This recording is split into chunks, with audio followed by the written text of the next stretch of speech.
These Apple leaks are getting out of hand. Just a few days after my last report, there's a litany of new reports. In particular, Apple's 2020 iPhone lineup will now consist of 5 iPhones.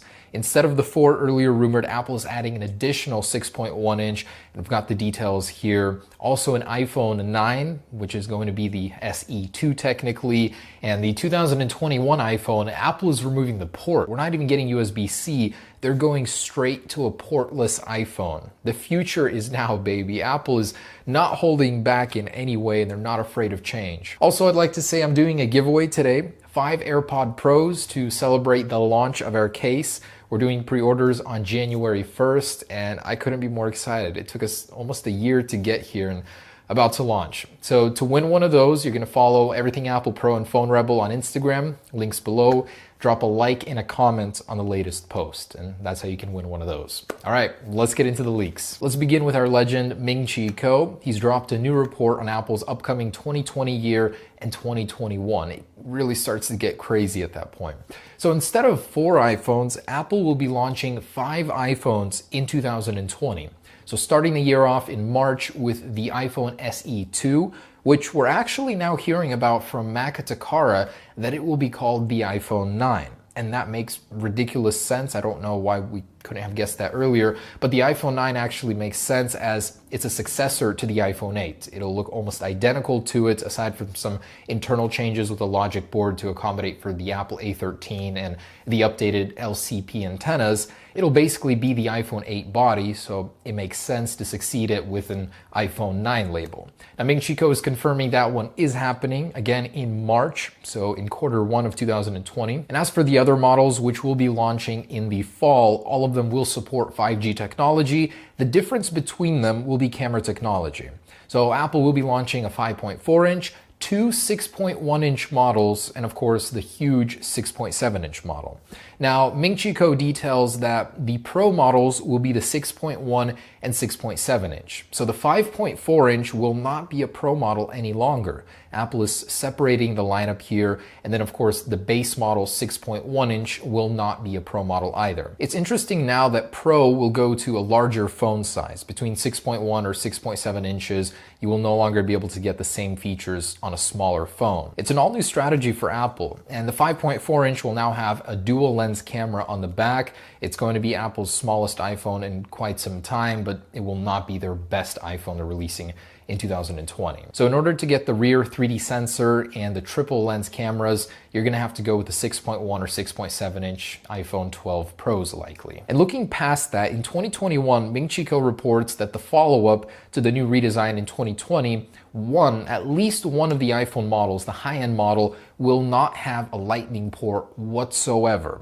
Apple will be releasing an iPhone with no ports for a true wireless experience. This is coming from Ming-Chi Kuo, so there's certainly weight there. We've heard this rumor also from Ben Geskin that Apple is looking at ultra-wideband technology to replace the Lightning port eventually, and now it seems it's happening sooner than later. I would have never thought that 2021 would be the year, but it looks like Apple is confident in their technology. It's likely 2020 iPhones will upgrade the wireless capabilities even further, wireless charging, so they're confident enough to remove that port. And what's strange is they're not doing it on the entire lineup. Just on one high-end model. Is Apple not confident enough that people will like that? Or is it that they had to remove the port to make room for some new technology on the 2021 high-end iPhone? I guess we'll see. Very exciting prospect. Personally, I rarely use my port, wireless charging at night, wireless connectivity with all of my accessories. Some people, a small amount, would tolerate that. I know that majority of people instantly started complaining online saying they need a port. We're not ready for this future, but people said that about the headphone jack too, and then everybody adjusted. So we'll see how that unfolds, but it's interesting that it's happening sooner than later. Also, what's sad about that is that we're not going to be seeing a USB-C iPhone after all. There have been many rumors earlier in 2018 that in 2020, 2019, 2020, Apple would be switching over to USB-C. Unfortunately, there hasn't been any news on that whatsoever, so it's likely Apple will skip the USB-C phase and go straight to portless. Now, that's the future, all right. Now, Ben Geskin also raises a very interesting question. Since Apple will not have any ports on this phone, in the box, will we see a wireless charger with Apple's branding on it and possibly AirPods? The rumor that Apple will be including them in the box sort of makes sense now because You don't have anywhere to plug in your wired Lightning earpods, so AirPods kind of makes sense still, or knowing Apple, they'd likely not have anything at all in the box and just lower the price or keep it somewhat reasonable. Okay, that's a joke. It won't be, but they likely will not have anything in the box and you'll just buy it separate if you want it. And lastly, in the report, Ming-Chi Kuo mentions Apple will be following up to the iPhone SE2 with an iPhone SE2 Plus model in 2021, likely the iPhone 9 Plus with what we just learned from Mac Takara.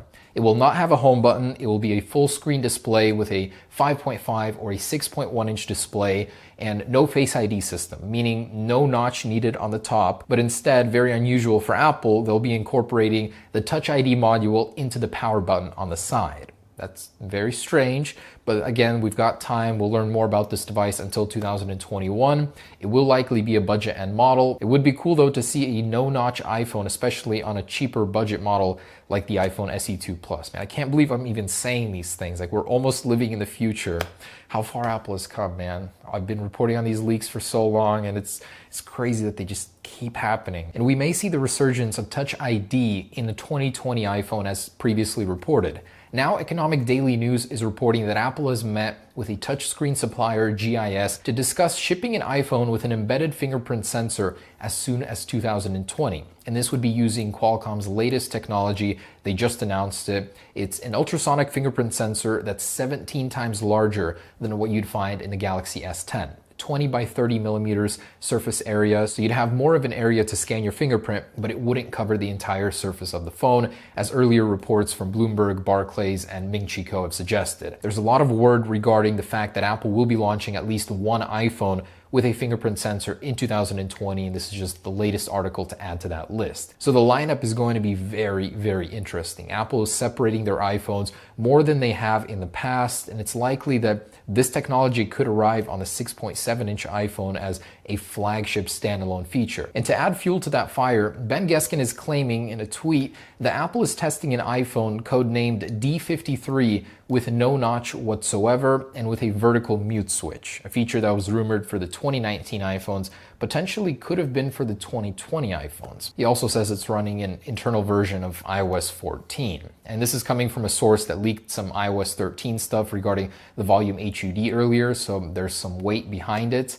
Again, it's just rumors, but Apple, of course, is experimenting on an iPhone without a notch, and you'd hope it'd come sooner than later.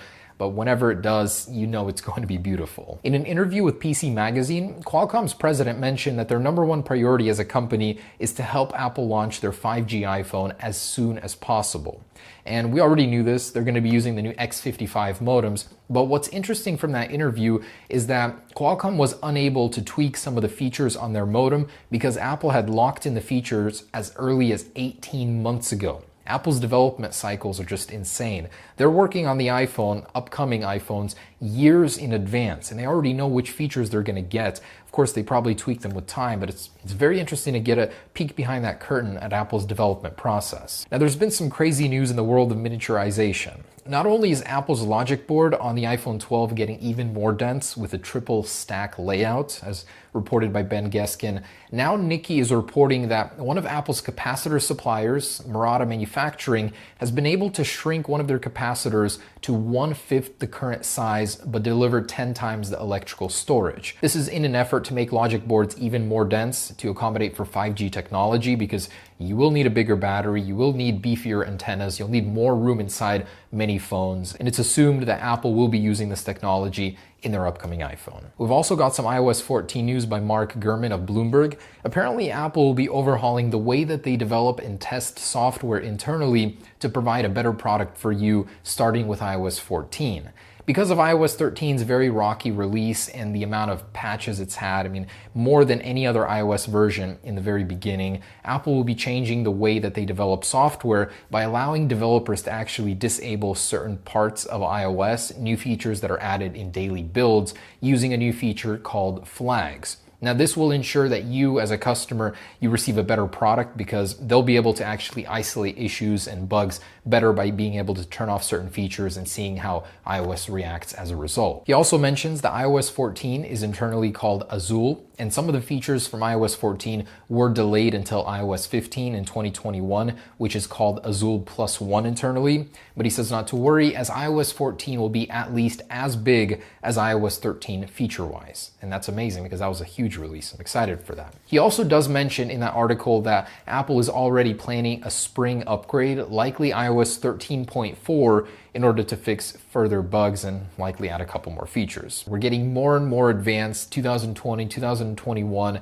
and Apple is just not stopping this iPhone innovation train. I'm so excited for the products to come. All right, guys, so that's pretty much it. Remember, I am doing a giveaway. Instructions down below. Follow Phone Rebel and Everything Apple Pro on Instagram, and like and comment on the latest posts. All right, I'll see you guys on the next one. Peace.